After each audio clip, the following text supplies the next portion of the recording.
Uh, manis banget ya. Ya, manis kayak bintang tamunya. Oh, Masya Allah.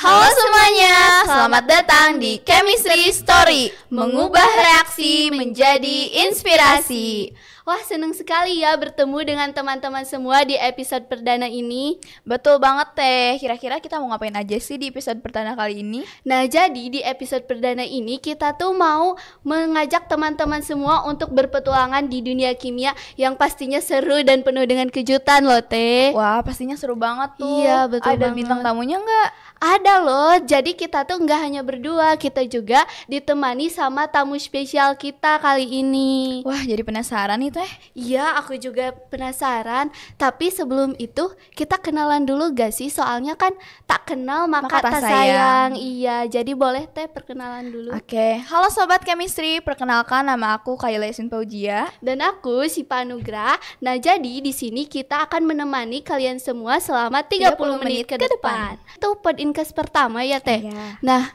ini tuh sebenarnya kita mau ngapain sih di podcast ini? Nah, podcast ini bertujuan untuk memperkenalkan dunia kimia secara menarik Teh dan mudah dipahami. Jadi, orang-orang tidak mendeskripsikan kimia itu sulit ataupun negatif lah. Jadi kita sekarang akan membahas di sini bahwa kimia tidak menyeramkan itu. Betul banget. Tadi sempat di-spill ya bahwa kita tuh akan kedatangan tamu. Aku jadi penasaran siapa tamu spesial Betul, kita. penasaran juga nih. Iya, yuk kita langsung saja panggilkan tamu spesial kita, Kang Abdul Malik SSI. Halo teman-teman. Halo Kang. Assalamualaikum. Halo teman-teman semuanya, teman-teman HMK yang lagi menjabat sekarang kali ya. Terus teman-teman yang nonton di rumah atau dimanapun, Sobat Chemistry. Izin memperkenalkan, nama saya Abdul Malik Nurdin.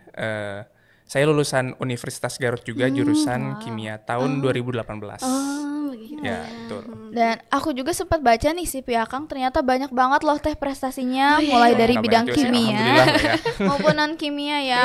Tapi di sini kita akan bacanya dikit aja ya Kang ya, Boleh, karena boleh, kalau boleh. semuanya pasti bakal habis. Iya, habis waktunya keburu Oke. habis. Di sini ada yang pertama, finalis 50 besar LKTI Esotherm Oktan di ITB tahun 2020. Terus lolos pendanaan PKM LLDikti pada tahun 2021, mendapatkan beasiswa aktivis Salman di ITB pada tahun 2021, dan sekarang Akang bekerja di laboratorium PT Pertamina Geothermal Energi Terbarukan ya, betul? Betul Teh. Keren banget keren ya banget ya, Kak. prestasi-prestasinya. Nah, Akang itu kan tadi sempat di-spill ya, gelarnya itu SSI ya, dari jurusan kimia di Universitas Garut. Nah, itu boleh tahu gak sih alasan kenapa Akang itu memilih kimia? Padahal kan jurusan-jurusan di Universitas Garut itu Banyak ya. banyak sekali Ya, betul. gitu. Jadi sebetulnya long short Iya. story. Iya. Jadi kenapa saya milih kimia? Karena mungkin basic saya dulu kan waktu di SMA tuh IPA kan.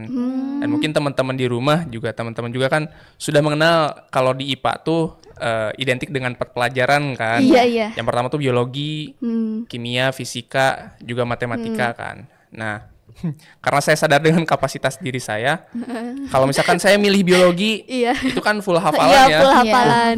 Itu berat buat saya gitu kan. Iya, betul banget. Kalau misalkan fisika dan matematika itu full hitungan Iya, gitu kan. full Nah, hitungan. jadi saya sadarlah kapasitas kepala saya segimana Iya. gitu.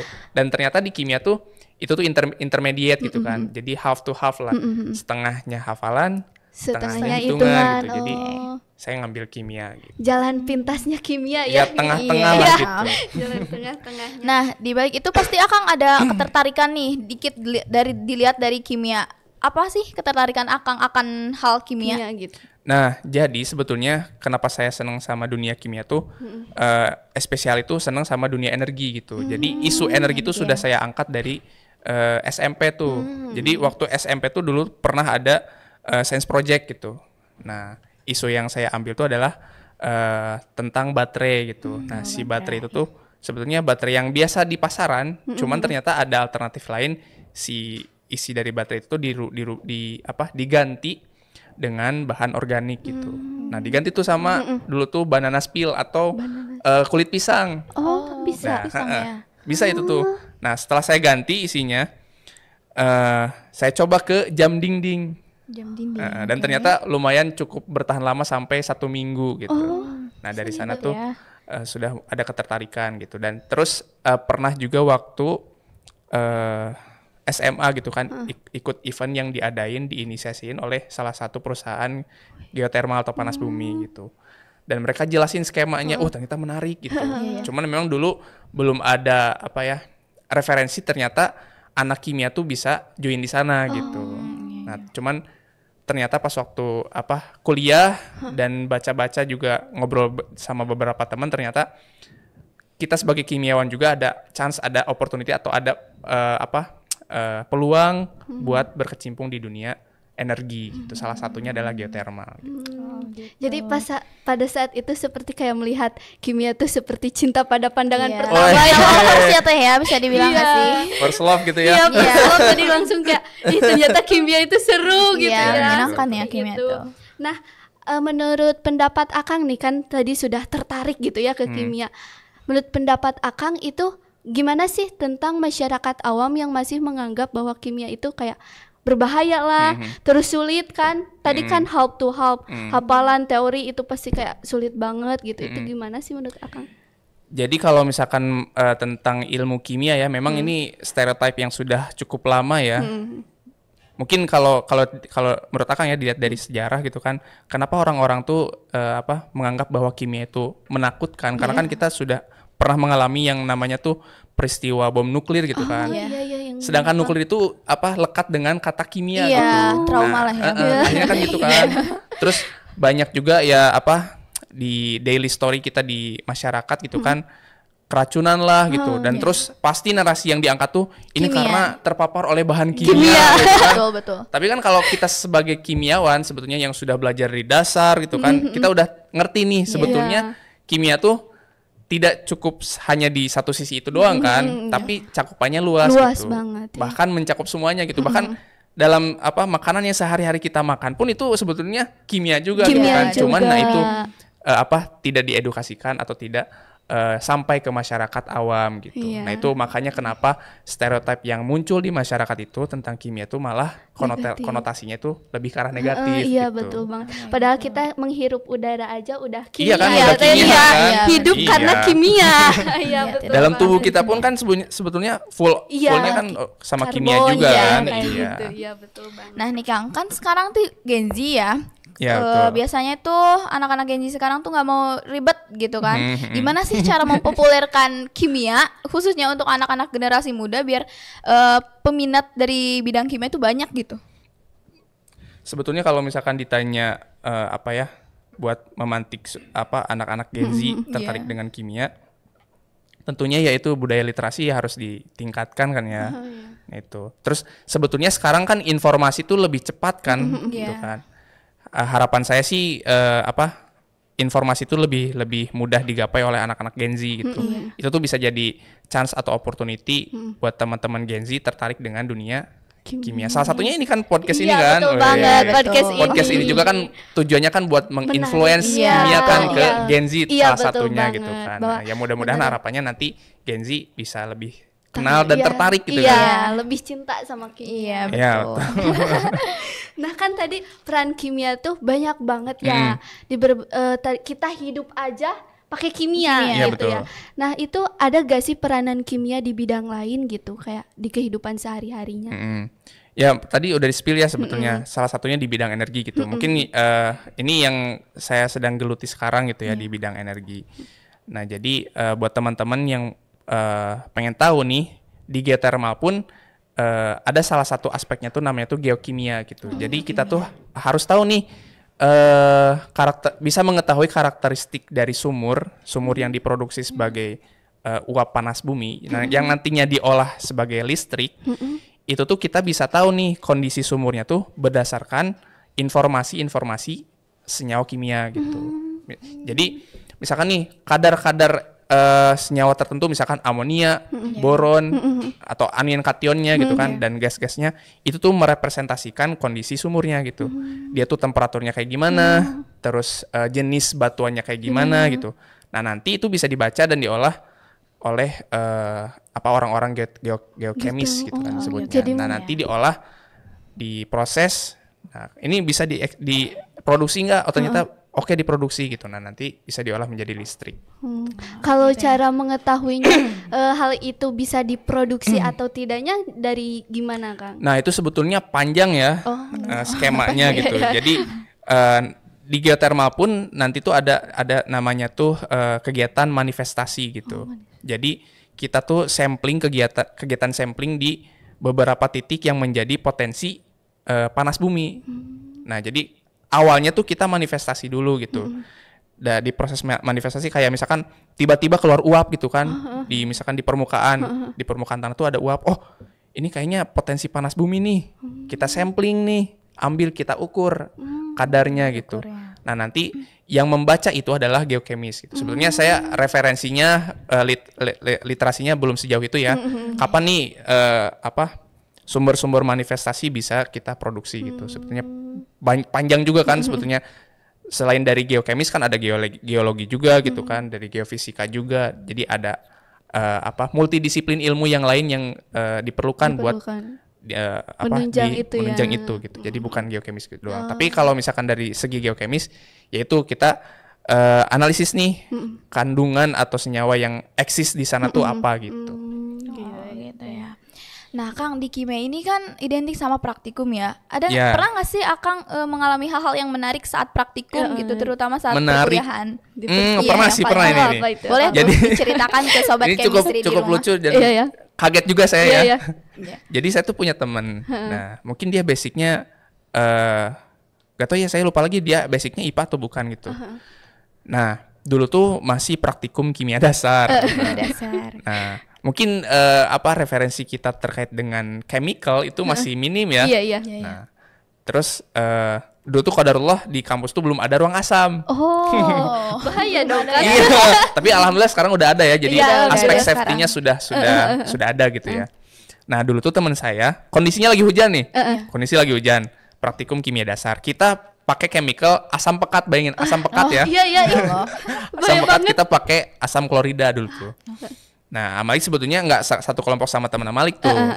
Nah, tiba-tiba dia tuh mau mereaksikan asam. Nah, prosedurnya harusnya kan kalau kita mereaksikan asam di dalam labu takar atau gelas beker gelas tuh harus ada airnya dulu kan? Iya betul. Karena kalau misalkan kita masukin asamnya terlebih dahulu, dia tuh kan mengikat air kan. Nah, takutnya malah muncul panas yang di timur tuh panas sama nanti si asamnya tuh menguap kan. Iya. Nah, dia nih kondisi hujan nih. Dia nuangin asam pekat langsung. Jadi nggak ada airnya. Langsung. Itu di ruang tuh karena Hujan. Asap nih, hujan, asap. Jadi kayak fogging gitu. Waduh, kaget tuh saya tuh. Aduh, takut dimarahin dosen ini. Pas lihat keluar siapa? Kenapa itu kata Malik tuh ya? Ternyata dia lagi nuangin asam. Kenapa nggak dikasih air dulu kata Malik? Oh iya, harusnya kasih air dulu. Iya, harusnya kasih air dulu. Dia langsung tuangin kan. Kondisi di luar kan lembab gitu kan. Tiba-tiba wah asapnya tuh kenceng banget lah gitu. Terus tiba-tiba aduh takut dimarahin dosen kata Austin. Ternyata Bu Nenden pas lihat ke dalam, ini kenapa Janet penuh asap begini katanya. Aduh, amat diem aja. Pura-pura enggak tahu. Tapi udah dikasih tahu kata teman, harusnya pakai air dulu kata.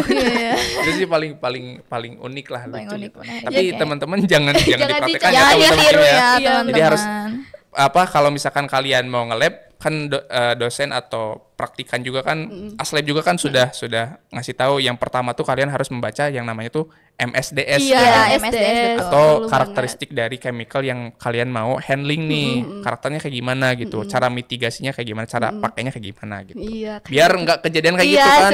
Sebetulnya kan yang lebih worry itu takutnya efek ke kita gitu, juga ke lingkungan, ke teman-teman kita kan bahaya gitu, apalagi kita main sama asam pekat lagi ya itu. Gitu kan. Itu sih.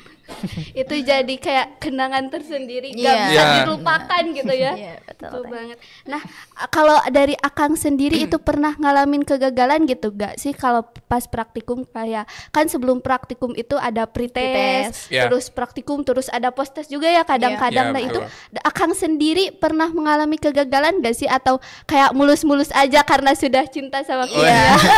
Enggak sih. Sebetulnya kalau gagal pernah gitu gagal ya. pernah. Cuman alhamdulillah sih kalau misalkan terkait pretest ya. Iya, iya. Karena logik Akang alhamdulillah cukup kenceng lah ya. Jadi main di logik Main aja, pas logika. begitu dilempar ternyata jawabannya bener gitu. Oh, Wah, iya. alhamdulillah gitu. Cuman dulu pernah gagal tuh waktu praktikum kimia organik kalau nggak salah, uji titik leleh Oh kalau nggak iya, salah. iya, ya. pernah Itu kita juga. agak tricky juga kan Iya, iya, masukin ke pipa kapiler gitu kan, Iya. suka pecah gitu, suka bocor. Iya, iya. Duh gagal ngulang lagi Ngulang gitu kan. lagi dari awal. Nah itu sih paling yang agak tricky tuh itu dulu tuh. Pernah gak sih hasilnya itu tidak sesuai dengan ekspektasi gitu? Tidak sesuai dengan teori, ini teorinya harusnya hasil hitungannya kayak gini gitu, atau hasilnya jadi gini tapi malah tidak Berbeda sesuai ya. gitu, beda. Pernah sih, karena ternyata dulu tuh pernah ngobrol sama salah satu dosen, Bu Astri kalau nggak salah, dia tuh bilang kalau terkadang nih kalau kita sebagai peneliti, misalkan kita punya literatur A gitu kan, di literatur tuh disebutin prosedurnya tuh A, B, C, D, E gitu, hasilnya adalah Z misalkan. Iya. Mungkin di literatur itu hasilnya Z, tapi pas begitu kita aplikasikan di sini, malah hasilnya tuh Z plus gitu. Nah, itu tuh makanya di dunia kimia tuh ada juga paradoks kayak begitu gitu. Jadi prosedurnya mungkin di orang lain menggunakan prosedur itu hasilnya Z, pas kita lakuin malah Z plus Z gitu. plus, Nah, itu sering juga sih kayak sering. begitu gitu. Ya beberapa kali lah gitu. Benar. Itu sebetulnya faktornya banyak gitu.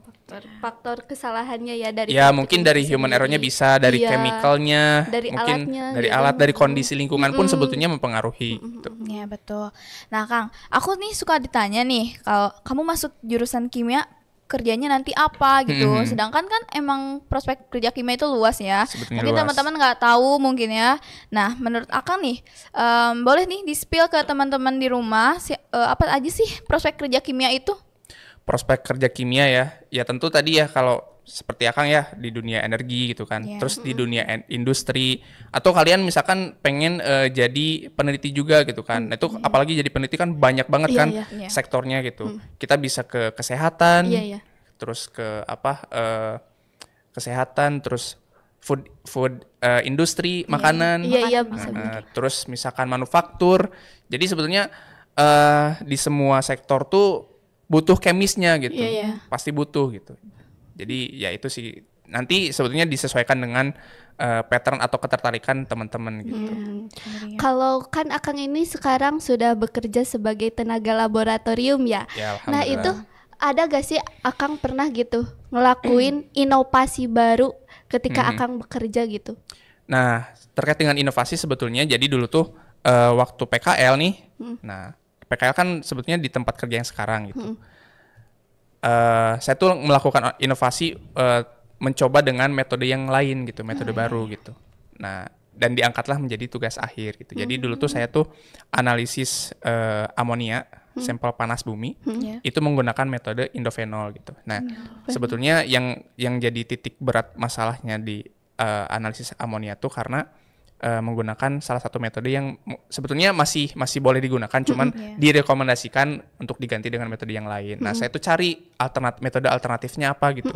Nah, namunlah ada salah satu namanya tuh metode indofenol gitu. Nah, saya tuh coba inovasinya itu gitu, coba untuk diukur menggunakan metode itu gitu. Ya alhamdulillah hasilnya positif sih gitu. Hasilnya oke. Cuman mungkin yang jadi PR dari metode ini tuh dari sisi efisiensinya gitu. Kurang efisien. Jadi karena reagennya banyak nih, terus karena karakteristik dari reagennya tuh mudah rusak, jadi harus bikinnya tuh fresh daily gitu. Benar-benar harus fresh. Kalau misalkan mau analisis, kita harus bikin. Nah, itu yang agak repotnya tuh itu gitu kalau metode yang saya gunakan. Tapi dari hasilnya sih positif sih. Oke sih. Kalau kan itu harus di hari itu juga ya. Nah kalau misalkan nggak beres itu gimana? Nah, makanya itu pentingnya manajemen waktu tuh itu gitu. Manajemen. Makanya sama itu pas mungkin yang pertama agak keteteran ya. Iya, Iya, pasti. Karena keteteran. belum pernah nyoba gitu. Nah, after 2 kali 3 kali jadinya akhirnya bisa mengkalkulasi nih. Keperluan waktu saya tuh startnya misalkan dari jam 8. Oh, berarti kalau misalkan sampai sampel akhir tuh misalkan sehari atau 2 hari gitu. Mungkin hari ini kita bikin reagennya dulu, besok baru direaksiin gitu. Mungkin hari ini kita preparasi sampelnya dulu, baru besok kita reaksiin, baru misalkan besoknya kita ukur gitu. Jadi dikalkulasiin gitu. Iya. Pinter-pinter memanage ya. Iya, Iya, betul. betul. Praktikum pun sama. Ini Kang, apa sih kan di materi perkuliahan sama pekerjaan tuh beda ya. Nah, kalau dalam pekerjaan Akang sekarang ini ada nggak sih keterkaitan antara di masa perkuliahan sama kerja sekarang gitu? Sebetulnya kalau misalkan ditanya linearitas, alhamdulillah sih mungkin bobotnya hampir 90% tuh udah linear gitu. Apa yang dipelajari di perkuliahan itu semuanya ada gitu. Nah mungkin yang 10%-nya karena memang ini dunia panas bumi gitu kan. Ya itu aja sih yang nggak dipelajari di dunia perkuliahan gitu. Terus yang jadi kendala saya tuh sebetulnya karena dulu saya generasi angkatan COVID gitu kan. Iya, jadi ada beberapa praktikum yang memang cuman bermodalkan nonton video gitu kan, nggak praktikum langsung di kampus Di gitu. lab gitu. Tapi alhamdulillahnya, alhamdulillahnya karena dulu PKL di sana gitu, jadi bisa tergantikan gitu beberapa praktikum yang beberapa praktikum yang di kampus itu tergantikan di tempat PKL. Gitu, masih tempat bisa kerja didapatkan ya ilmunya gitu ya. di sana. Nah, Akang itu kan sekarang udah kayak sehebat gini gitu ya. Alhamdulillah. Masya Allah. Masih berprogres. Masya Allah lah. sekali. Ya, alhamdulillah, gitu ya. alhamdulillah. Nah, itu aku jadi penasaran sih sama role model Akang gitu. Role model ya. Kalau misalkan oh iya ini sebetulnya yang jadi pemantik saya ya. Iya, iya. Kenapa semangat spirit ini tuh ada gitu. Jadi dulu tuh waktu saya sekolah di SMA ya, ada satu sosok namanya tuh Muzammil Hasbalah gitu kan. Nah dulu pikiran saya nih kalau misalkan amal itu jadi mengkategorikan orang tuh kalau misalkan dia pinter ilmu agama ya dia pinter ilmu agama doang aja, gitu iya, kan. iya. Kalau dia pinter ilmu dunia dia pinter ilmu dunia doang. Nah ternyata ada satu sosok yang dia tuh justru agamanya oke, dunianya juga oke gitu. Nah itu yang jadi spirit, oh ternyata bisa loh gitu. Nah itu sih yang jadi role model saya gitu. Tapi kalau misalkan di dunia kimia belum ada sih. Belum ada. Cuman itu yang jadi pemantiknya. Iya, iya. Oh iya. Kang boleh kasih saran atau kayak buat ke teman-teman semua yang mau melanjutkan pendidikan kimia bahwa kimia itu tidak semenakutkan itu ya dan Teh nggak ya. seberbahaya itu. Iya, jadi kayak anak-anak sekarang tuh kayak oke aku mau masuk kimia ternyata tidak semenakutkan itu. Iya, jadi Boleh kasih yakin saran gitu atau masuk masukan kimia. buat teman-teman yang mau masuk kimia barangkali. Buat teman-teman apa ya? Kalau ditanya tuh, sebetulnya kalau ditanya buat teman-teman buat tertarik, itu balik lagi ke teman-temannya ya, karena kan pattern orang-orang beda-beda. Tapi Beda-beda, iya. mungkin ini pesan buat teman-teman yang sudah ikut masuk ke kimia gitu kan. Mungkin nanti kalian nikmatin aja gitu ya, flowing aja. Karena Amalik percaya sih tiap orang tuh punya momennya masing-masing gitu. betul, Karena dari perjalanan Amalik pun pas tingkat pertama ya sama sih struggling juga gitu kan, ngerasa salah jurusan juga gitu. Tapi by proses gitu kan, karena referensinya bertambah gitu kan, terus ngobrol sana sini, akhirnya baru tuh nemu ketertarikannya gitu. Jadi enjoy aja Ya, ya. Flowing aja lah, ya, let it flow aja jalanin, gitu. enjoy Betul guys. banget. Kang, nggak kerasa ya waktu udah berjalan. Haus nggak sih? Kita Iya minum bener dulu nih, ya. kering banget Dari nih. tadi ya, dari tadi kita ngobrol-ngobrol gitu gak minum-minum kan. Kita minum dulu ya. Oke. Oke, terima kasih. Manis banget ya. Ya, manis kayak bintang tamunya. Masya Allah. Terima kasih, amin. Saya anggap itu doa ya. Nah, Kang, ini kita punya pertanyaan nih, banyak banget pertanyaan. Iya, dari teman-teman Dari semua. sobat chemistry di luaran sana. Nah, boleh Kang Akang memilih gitu mau nomor berapa? Oh, ada nomornya gitu ya. Iya. Ada nih. Oke. Nomornya ada berapa aja? Bebas, tapi jangan nomor 2. Kenapa? Oh, kenapa? Karena sakit didoakan itu. Siap. Ya udah nomor pertama aja deh. Nomor pertama aja, oke. Dibacain Oke. ya. Ya, silakan. Ini ada dari Yuni Adia Putri dari Kimia Angkatan 2024 kebetulan Kak.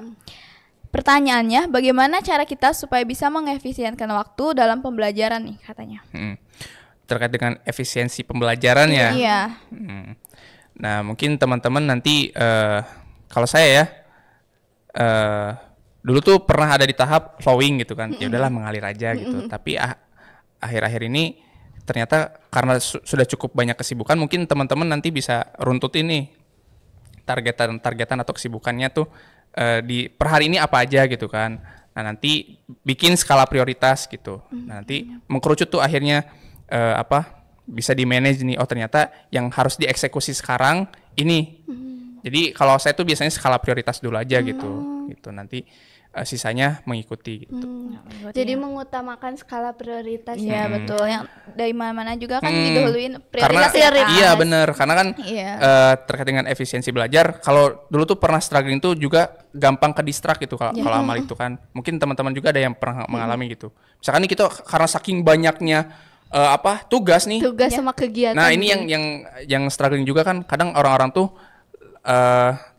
terhambatnya tuh karena dalam pikiran mereka tuh. Yang penting tuh aksi sebetulnya. Iya. Jadi dulu tuh Amalik malah kebanyakan overthinkingnya gitu. Aduh tugas banyak, jadinya males gitu kan. Padahal harusnya kalau misalkan tugas banyak ya kerjain gitu. Tuntut lah. Nah, terus tadi disusun skala prioritasnya gitu. Oh, ternyata tugas yang paling urgen dan paling dekat dikumpulkan misalkan tugas A, yaitu dulu eksekusi gitu. Nah, dulu tuh saking banyaknya ya agak lebay ya, maksudnya nggak apa-apa. Ya banyak beberapa tugas ada gitu kan. Akhirnya karena merasa berat, aduh, banyak, akhirnya kan ke trigger kita jadi malas kan. Iya betul. Akhirnya nggak kerjain. Nah itu makanya buat teman-teman kalau misalkan lagi banyak amanah, kerjain dulu aja gitu. Nah tapi disusun nih skala prioritasnya apa gitu. Jadi disusun dulu skala prioritasnya, terus dieksekusi. banyakin aksi gitu ya, eksekusi aja, jangan overthinking nah, gitu. Jadi males kalau overthinking. Iya betul, itu sih yang ngehambat. Betul. Mungkin itu pertanyaannya yang sudah dipilih sama Anda. Nah ini kita nggak kerasa ya kita ngobrol cerita. Udah 30 menit ya Kak? Oh udah 30 menit ya? Iya seru ya, saking serunya nggak kerasa gitu ya. Waktunya ya. Nah jadi buat teman-teman yang punya cerita lucu tentang kimia, eksperimen yang ingin dicoba atau pertanyaan yang ingin diajukan seperti tadi, boleh banget nih diisi kolom komentarnya atau melalui @podincast_HMK_Uniga atau melalui himpunan kami yaitu @HMK_Uniga. Teh sebelum itu aku punya pantun loh. Boleh Teteh. Oke boleh ya Kang? Izin ya Kang? Boleh. Ibu Hajah pergi mengaji. Cakep. Pulang-pulang bawa bingkisan. Cakep. Saya akhiri podcast kali ini. Terima kasih, semoga podcastnya berkesan. Jangan lupa like, Comment, share, subscribe, dan nyalakan notifikasinya. Dadah. Terima kasih banyak teman-teman atas terima kasih waktunya. juga Kang. Semangat buat sobat chemistry di rumah. Dan terima kasih kepada media partner kami, Asli Garut, Seputar Garut, dan Bank Sampah Amal Hakiki, serta sponsor Garut Souvenir.